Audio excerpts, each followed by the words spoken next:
Hello everybody, this is Hockey Pones and you are watching a shift-by-shift video with commentary on 2015 draft-eligible player Jake Debrusk of the Swift Current Broncos. As with all of my previous shift-by-shift videos, this is not a highlight reel. This is intended for you to see the player just in a complete game and see how his style of play and his strengths and tendencies and some of his weaknesses, just to give you a better idea of how the player plays. So anyways, let's get on to the game.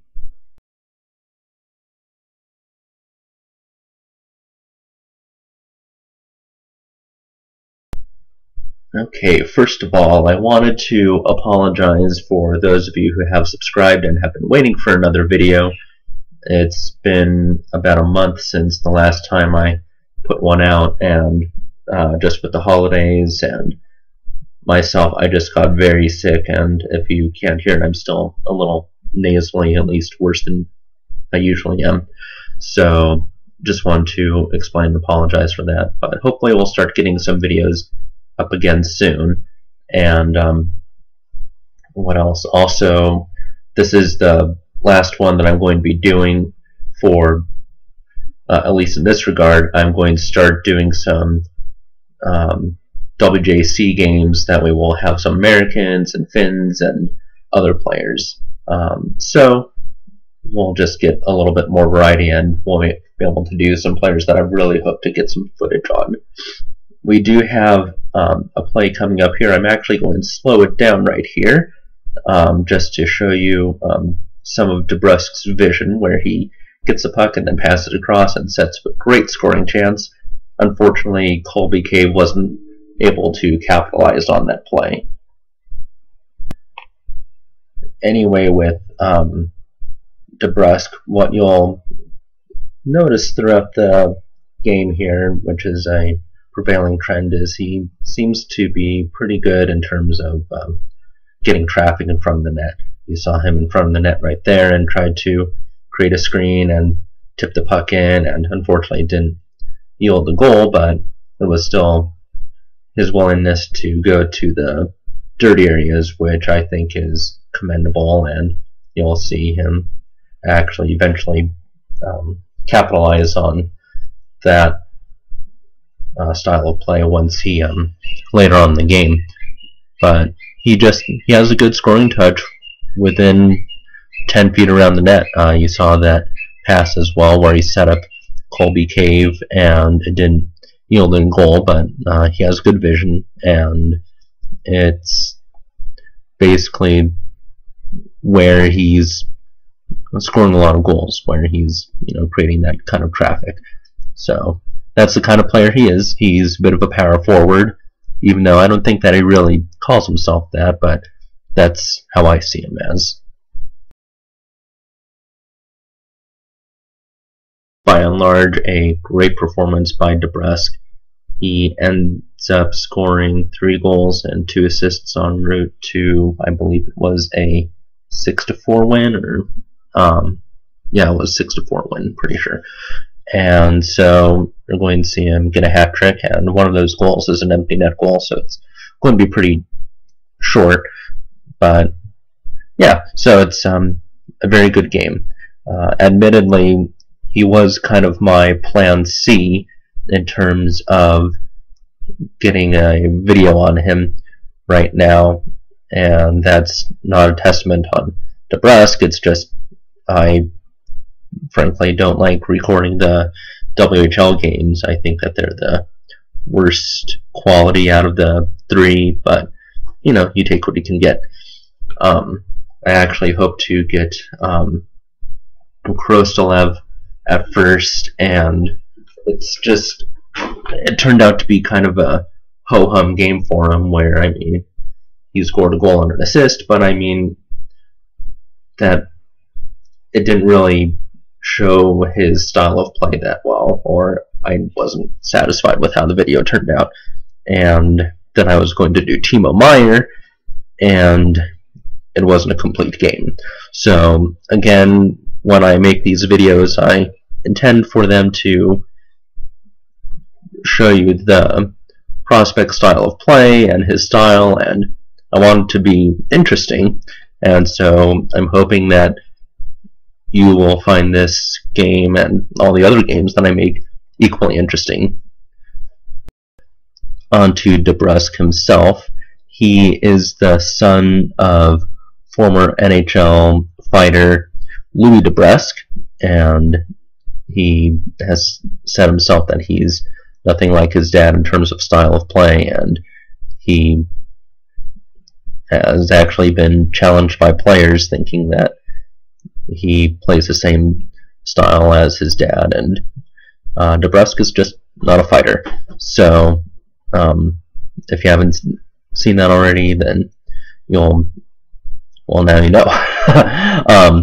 Anyway, so I always think that it's interesting, when you have players who are sons of other players. I think that it creates an interesting dynamic as they develop into professionals. Before I continue on with that point, we're actually on to one of the shifts where Debrusk does actually get an assist on the play, where he's going to take the puck in the corner here, and he's going to pass to point, and they fire and they score a goal. So that's the first of 5 points that Debrusk scores in this game. But anyway, so I've noticed that a lot of players, or a lot of prospects, they don't really develop into the same type of player that their father or grandfather played, before them. At least, not most players recently. I mean, a lot of the times they don't even play the same position, such as, Ryan McGinnis, and he doesn't play defense like his dad did, and I guess Max Domi played forward like Ty Domi did, but he wasn't really, or Max Domi isn't much of a fighter. He's a much more skilled player compared to his dad. So I think that it's just interesting to have that kind of dynamic in terms of the heritage and just how players develop and become professionals. I'm going to slow down the end of this shift in just a few seconds here, because this is where Debrusk is going to score his first goal of the game. And I mentioned earlier about how he does really well in traffic situations and around the net, and this is what's going to happen. The puck's going to be fired from the point, he's going to pick it up and skate around and backhand it into the net. Now, in terms of some comments about his style of play, I guess I'll talk about his defense first. One of the things that I think a lot of prospects fall into this pitfall, and so Debrusk certainly isn't alone, but he has a tendency to watch the play and not move his feet, and he doesn't have his head on that proverbial swivel. So that's something that as he matures and tries to develop his pro game, he's going to have to work on that. It's certainly not an issue of laziness, just immaturity. I think that you'll see a lot of prospects, especially in the junior level, where they play that way and they're focused on what the coach tells them to do, or just to be where the X tells them to go, instead of looking around and trying to identify a more dangerous player and trying to neutralize him. So that's just the first thing that came to mind when I saw Debrusk play in terms of his defense. The breakouts, he has a tendency to carry the puck himself. He doesn't have a really strong breakout pass, or he doesn't chip the puck out very well. He just tends to carry it on his own, which at this level, again, it's something that's perfectly okay, but as he goes up in the ranks and plays the pro game, it's a lot more systematic, where he can't get away with those kinds of tendencies where he likes to take things all on his own. Even though I've said in the past that I don't remark much on skating, I'll still talk about it a little bit. He's strong on his skates. He doesn't fall down easily, which I think is always a good thing. I don't think that he has any particularly strong skills with his skating, where he is exceptionally fast or stronger than usual on his feet. I think that it's just pretty average, which, again, I don't care about skating.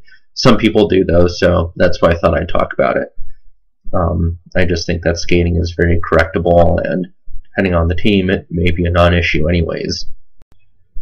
In terms of his board play, I think that he's done a decent job. I read that he's more of a natural center, and so for a winger to have to adapt to playing on the boards, I think that he does a very good job, all things considering.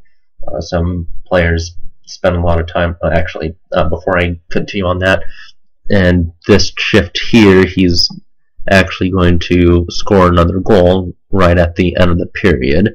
He's just going to skate in and receive a pass from behind the net and tap it in.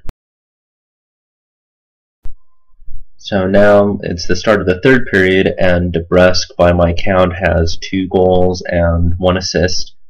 And in this shift, he's actually going to get his second assist of the game. So I'll let you know when it's closer to that. This is kind of a long shift for him. Yeah, in terms of the board play, I think that he protects the puck pretty well, considering it's not his natural position. A lot of players actually had a lot more time playing along the boards where they get that practice in. So I think he's making a good adjustment to it. His assist is going to be coming up in just a moment here. He's going to protect the puck and skate towards the point. It's going to fall down, but the puck goes over to Bryson Martin, who passes it over to Colby Cave, who in turn is going to pass back to Bryson Martin, who wrists it in. And so it was a secondary assist for him, and he's actually going to get caught watching here and have a puck, or have a goal go in. So he giveth and taketh away. Let's see, I've talked about his skating, his board play, his defense. In terms of his offensive instincts, I think that they're very good. And again, I treat hockey sense, offensive instincts, and vision. I think that they're all interchangeable or applied in very similar ways.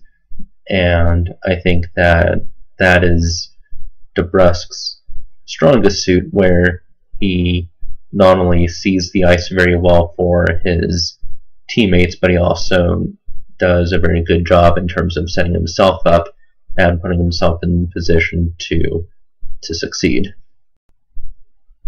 I would like to see more utility out of him, where he's not just an offensive specialist, but again, that's just my personal preference in terms of prospects, where I want to make sure that they can play an all-around game.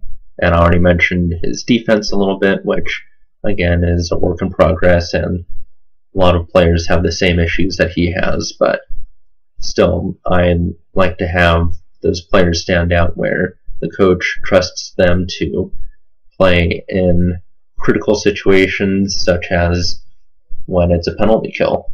And I think that as Debrusk matures, then he's going to be put in those situations, but again, it's just something I wish I could see now, just to see him much further along than other players. But I'm not going to hold it against him too much. Again, that's just the coach's call in terms of who he trusts and doesn't trust.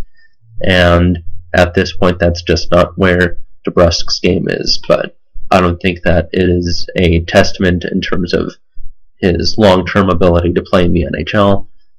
That's just something that I think that whenever we evaluate prospects, that gets added in, and we take that into consideration when we see how valuable a player is to the team and to the organization.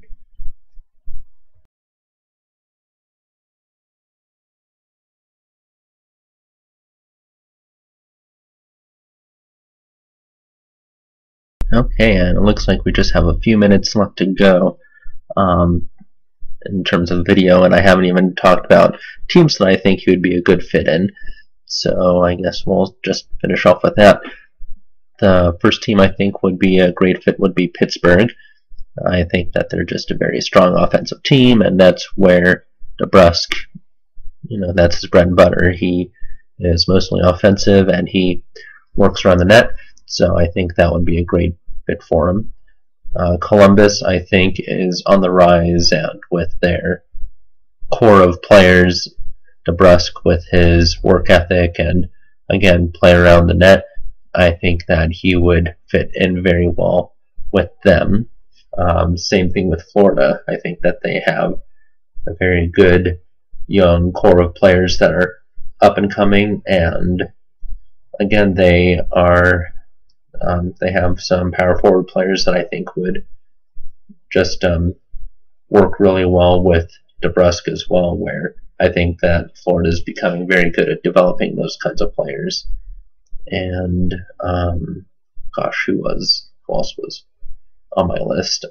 Nashville, I think, would be a good place as well, because they are at that point now where they have very strong goaltending and very strong defense, and now with Fleet Forsberg and Yarncrook, they're developing some strong offensive players as well. And with Peter Laviolette now being the coach, I think that would just be a good fit for him. In terms of teams that I don't think would be a good fit, I don't think Arizona would be a good fit. They're just a very opportunistic and savvy team, and even though Debrusk is a smart player, I just don't see him fitting well in the Arizona system of transitional offense. He usually is more of a lead the rush type. Edmonton relies more on raw skill, and I think that Debrusk, he is more of a he has a little bit of a workhorse style to him that I don't think would fit in well. Chicago, I think, is way too fast, as well as Dallas. I think that they just both rely very much on team speed that he doesn't excel in. Anyway, he's going to score an empty net goal here. It's on the last few seconds of the game. And so thank you very much for once again watching, and I hope that you enjoyed the video, and I hope that you enjoyed the rest that I hope to make for you. Take care.